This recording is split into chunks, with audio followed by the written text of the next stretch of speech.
নির্বাচন কমিশন জ্ঞানেশ কুমার দেখাতে পারবে এই আইনে কোথায় SIR আছে? নেই, সম্পূর্ণটাই বেআইনি। প্রত্যেকটা মৃত্যুর এবং পরিবারকে দিয়ে এই জ্ঞানেশ কুমারের নাম আর এই আগরওয়ালের নাম FIR করা। এর কি মা বোন নেই বাড়িতে? যদি স্বামী বিবেকানন্দ বেঁচে থাকতেন, কত অসভ্য এরা হিন্দুত্বের কথা বলে, আর হিন্দু ধর্মের মহান পুরুষ স্বামী বিবেকানন্দ যদি বেঁচে থাকতেন তাহলে বলতো তোর মা অত সন্তান। প্রথমে আগেও বলেছি, আমরা বারবার বলছি, ভারতবর্ষের নির্বাচন যে আইনে হয় সেই আইনের নাম হচ্ছে the representation of people's act. এই আইন অনুযায়ী হয়। এই আইনে নির্বাচন কমিশন জ্ঞানেশ কুমার দেখাতে পারবে এই আইনে কোথায় SIR আছে? নেই, সম্পূর্ণটাই বেআইনি। কিন্তু দুর্ভাগ্যর বিষয় যে এ ব্যাপারে সংবিধানের রক্ষাকর্তা হিসেবে সুপ্রিম কোর্টের যা ভূমিকা হওয়া উচিত, এই বেআইনি কাজকে, এই গাজোয়ারি কাজকে রুখে দেওয়া সুপ্রিম কোর্টের কাজ ছিল। সুপ্রিম কোর্টের কাছে আমাদের প্রত্যাশা ছিল, কিন্তু দুর্ভাগ্য হলো সত্য যে এই বেআইনি কাজটা ইলেকশন কমিশন ধারাবাহিক বিহারেও করে গেছে, পশ্চিমবাংলায়ও করে চলেছে। তার সঙ্গে যুক্ত হচ্ছে এই লজিক্যাল ডিসক্রিপেন্সি। মানে এটা কোথায় আছে, কোন আইনে আছে লজিক্যাল ডিসক্রিপেন্সি বলে প্রায় 1.5 কোটি মানুষকে ব্যতিব্যস্ত করছে। এবং তারও আগে আপনি যদি দেখেন যে 58 লক্ষ লোককে বাদ দিয়েছে, 58 লক্ষ নাগরিকের নাম বাদ দিয়েছে, তার মধ্যে 32 লক্ষ হচ্ছে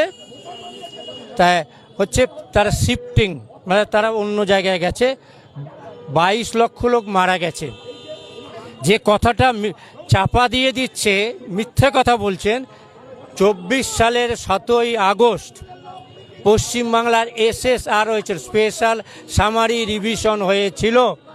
সেই স্পেশাল সামারি রিভিশনে 100% মৃত মানুষের নাম বাদ দেওয়ার কথা, 100% শিফটিং বাদ দেওয়ার কথা। এবং সেই 7ই আগস্টের থেকে ফাইনাল তালিকা বেরিয়েছিল গত বছর 1 জানুয়ারি। তাহলে 1 রাউন্ড মৃত তালিকার নাম বাদ দেওয়া হয়েছিল আগস্ট মাসে, 24 সালের আগস্ট মাসের নিয়ম অনুযায়ী, নির্দেশ অনুযায়ী। তাহলে এত 22 লক্ষ লোক মারা গেল কি করে? 1 জানুয়ারি থেকে, 1 জানুয়ারি 2025 থেকে আর ডিসেম্বরের মধ্যে 22 লক্ষ লোক। পশ্চিমবাংলা কি মড়ক লেগেছে? 22 লক্ষ লোক মারা গেছে। তাহলে বুঝতে পারছেন ইলেকশন কমিশনের intention. Election commission Gyanesh Kumar এবং এখানকার ওই আগরওয়াল, চোর আগরওয়াল, তার চাইছে বাংলায় লক্ষ লক্ষ মানুষ মারা যাক, এবং ওরা মানুষ খুন করতে নেমেছে। যে কারণেই দেখবেন এই SIR এর নামে ইতিমধ্যেই 14 জন BLO কে ওরা খুন করেছে, তার মধ্যে 7 জন মহিলা।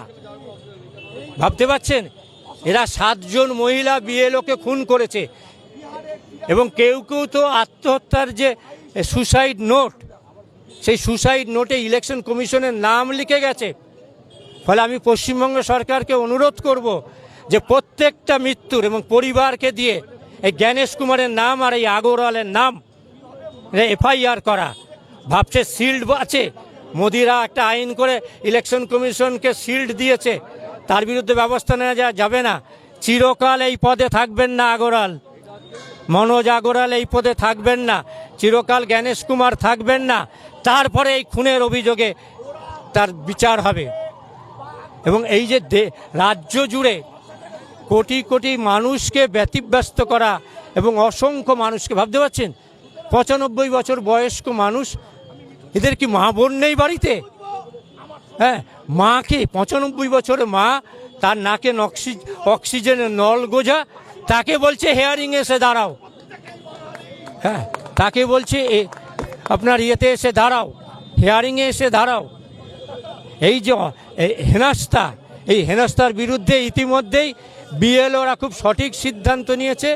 BLOরা ইতিমধ্যেই তারা রুখে দাঁড়াচ্ছেন এবং গণপদত্যাগ করছেন।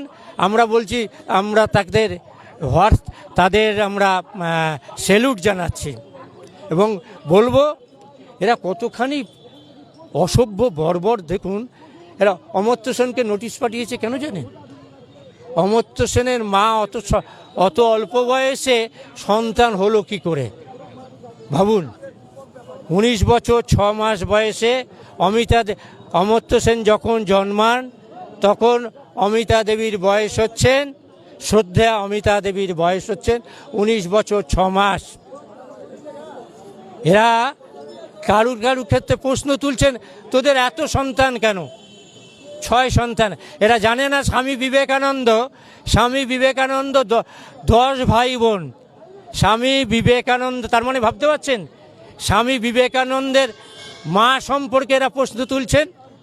স্বামী বিবেকানন্দর মা ভুবনেশ্বরী দেবী বিয়ে হয়েছিল 10 বছর বয়সে, তার 10টা সন্তান, 6ষ্ঠতম সন্তান হচ্ছে স্বামী বিবেকানন্দ। স্বামী বিবেকানন্দের মাকে নিয়ে এরা প্রশ্ন করছেন। রবীন্দ্রনাথ ঠাকুর, তারা 15 ভাই বোন। রবীন্দ্রনাথ ঠাকুর হচ্ছেন 14তম সন্তান, যার এসআইআরে মনোজ আগরওয়ালা ডাকছে যাদের 6 সন্তানের বেশি। তার মানে যদি রবীন্দ্রনাথ বেঁচে থাকতেন, যদি স্বামী বিবেকানন্দ বেঁচে থাকতেন, কত অসভ্য। এরা হিন্দুত্বের কথা বলে, আর হিন্দু ধর্মের মহান পুরুষ স্বামী বিবেকানন্দ যদি বেঁচে থাকতেন তাহলে বলতো তোর মা অত সন্তান জন্ম দিয়েছে কেন? স্বামী বিবেকানন্দ 10 ভাই বোন। যদি রবীন্দ্রনাথ ঠাকুর বেঁচে থাকতো, এরা রবীন্দ্রনাথ ঠাকুরকে ডেকে এনে বলতেন যে তোর মা 15 সন্তান জন্ম দিল কি করে? রবীন্দ্রনাথ ঠাকুর তার 15 ভাই বোন, 14তম ভাই হচ্ছে, 14তম সন্তান হচ্ছে স্বামী রবীন্দ্রনাথ ঠাকুর। এরা হিন্দুত্বের কথা বলে। কৃষ্ণ মায়ের কততম সন্তান জানেন? শ্রীকৃষ্ণ মায়ের 8ম গর্ভের সন্তান। তার মানে এরা যশোদা মা সম্পর্কে প্রশ্ন তুলছেন, যশোদা মা সম্পর্কে প্রশ্ন তুলছেন এই অর্বাচীন বর্বর শ্রমিক ভট্টাচার্যরা, শুভেন্দু অধিকারীরা। শ্রীকৃষ্ণ স্বয়ং তিনি 8ম গর্ভের সন্তান। এরা আজ যদি এসআইআর হতো, শ্রীকৃষ্ণ যদি থাকতেন, এরা শ্রীকৃষ্ণকে ধরে এনে বলতেন তোর মা তো সন্তান জন্ম দিল কি করে? 8ম গর্ভের সন্তান। ফলে এরা হিন্দু বিদ্বেষী, এরা ধর্ম বিদ্বেষী, এরা মানব বিদ্বেষী, বিশেষ করে নারী বিদ্বেষী। এই নারী বিদ্বেষীদের বিরুদ্ধে বাংলার মানুষ রুখে দাঁড়াবে।